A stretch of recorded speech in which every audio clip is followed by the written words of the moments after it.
ভাই কথা বলে আসসালামু আলাইকুম। তো মুক্তমঞ্চে আসছিলাম, আজকে 4টার সময় আসার কথা ছিল, তারপরে একটু লেট হয়ে গেছে। যাই হোক, তারপরে এই ভাইয়ের সাথে আমার দেখা হয়েছে, ভাইয়ের 3টা চারা আনছে। তো এটা হচ্ছে আপনার কাঠগোলাপের চারা।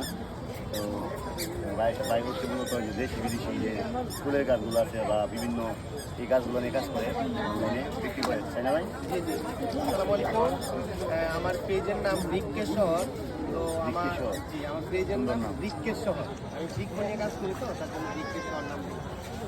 এটা হচ্ছে কাঠগোলাপ, যে কাঠগোলাপের কাটিংগুলা, এগুলো আপনি রোপণ করলে নতুন করে চারা জন্মাবে। এটা কীভাবে করতে হবে বোঝা যাবে? এটা আপনি রোপণ করতে হবে 50% লাল বালু কিংবা সাদা বালু, শুকনো বালু, আর হচ্ছে 25% শুষ্ক গোবর, মানে যে গোবরটা একটু গর্জন, আর আপনার হচ্ছে 25% মাটি। তারপরে দূরের যে গ্লাসগুলো, ওয়ান টাইম গ্লাস, এগুলোতেও রোপণ করতে পারবেন। আর এমনি আপনি চাইলে হাফ লিটার বোতলের মুখটা কেটে ফেলে দিয়ে আপনি এটা রোপণ করতে পারবেন। রোপণ করার সময় অবশ্যই এই বোতলের নিচে যে ছিদ্র করতে হবে, যে বাইরে তো আপনি জানেন নিশ্চয়ই বাগান আছে, তো বোতলের নিচে ছিদ্র করে দিতে হবে যেন পানিটা নিচে চলে যায়, ব্যবস্থাটা ভালো রাখতে হবে।